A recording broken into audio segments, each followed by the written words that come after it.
Não, na verdade o barulho na época foi realmente que estava acontecendo algo com os habitantes daquela região, porque foi chamado de fenômeno chupa-chupa, porque eles estavam com algumas feridas no corpo e que saiu sangue daquelas...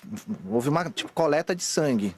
Aí estavam chamando até de vampiros naquela região. Sim. Mas ficou por isso mesmo, porque ficou assim, é o caso chupa-chupa. E depois o Irangê Holanda, que era um reformado, né, aposentado do Exército, ele acabou declarando que ele participou dessa operação e o Exército denominou essa operação de Operação Prato e o Gevaer foi entrevistá-lo. Então tem até uma revista UFO com toda a entrevista, né?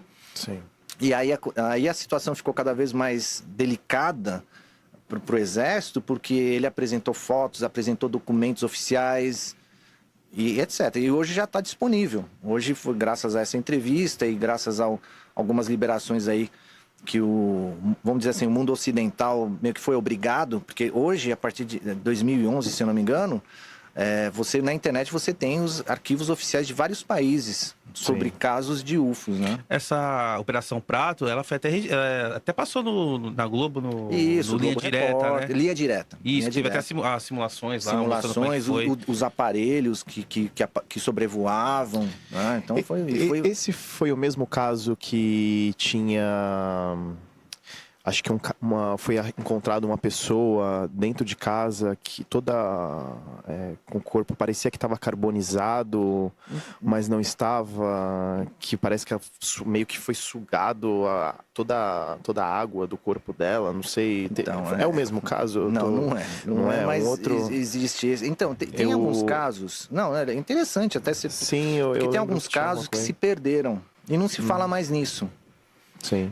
Mas teve um caso, eu não sei se é o mesmo, mas assim, eu não sei se é o mesmo, depois eu vou apresentar aí com mais detalhes, mas é um caso de uma pessoa que tentou entrar na casa dele, recebeu um jato de luz, a partir desse jato de luz ele começou meio que derreter.